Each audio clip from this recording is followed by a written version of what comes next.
Pleiotropy. The ability of a gene to express in an organism in many ways is called as pleiotropy. It means a gene, if it has expression more than one, on one hand it produces some of the phenotype, while on the other hand it produces another phenotype. Such a phenomena is called as pleiotropy. Pleiotropy is a phenomena in which we can see that one gene locus or one gene can produce more than one phenotypes.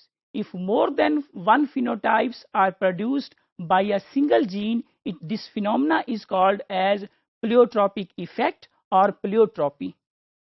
Here we can see that there is a single gene. That gene is present on a chromosome, and this gene can produce multiple traits. This gene can produce trait A, that can also be called as phenotype A. This gene can produce phenotype B or the trait B, and this gene can also produce phenotype C or the trait C. If this gene is producing more than one phenotypes, or this gene is producing multiple traits, if a gene produces multiple traits, then this phenomena is called as pleiotropy.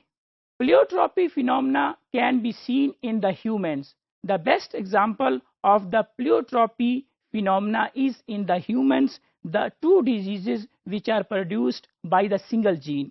The name of the diseases is sickle cell anemia as well as cystic fibrosis.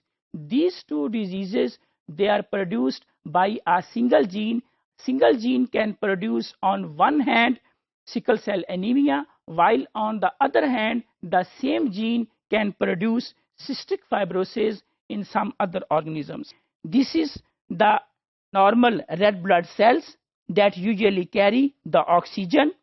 If there is a disease or if there is a mutation in that particular gene that is responsible for the production of the carrying the oxygen or the production of the normal cells, if there is a mutation, then these normal cells are converted into sickled cells. Sickled cells, they cannot carry the oxygen. So this is one phenotype which is produced by a single gene. On the other hand, the same gene can produce another phenotype. The name of the second phenotype is cystic fibrosis. Cystic fibrosis is a disease that is a hereditary disease characterized by lung congestion as well as infection, and where the pancreas cannot absorb the nutrients. So this is the second disease, cystic fibrosis. Cystic fibrosis and sickle cell anemia, they are the pleiotropic effect of a single gene. The second example of pleiotropic effect is the Huntington disease. Huntington disease can occur in two ways.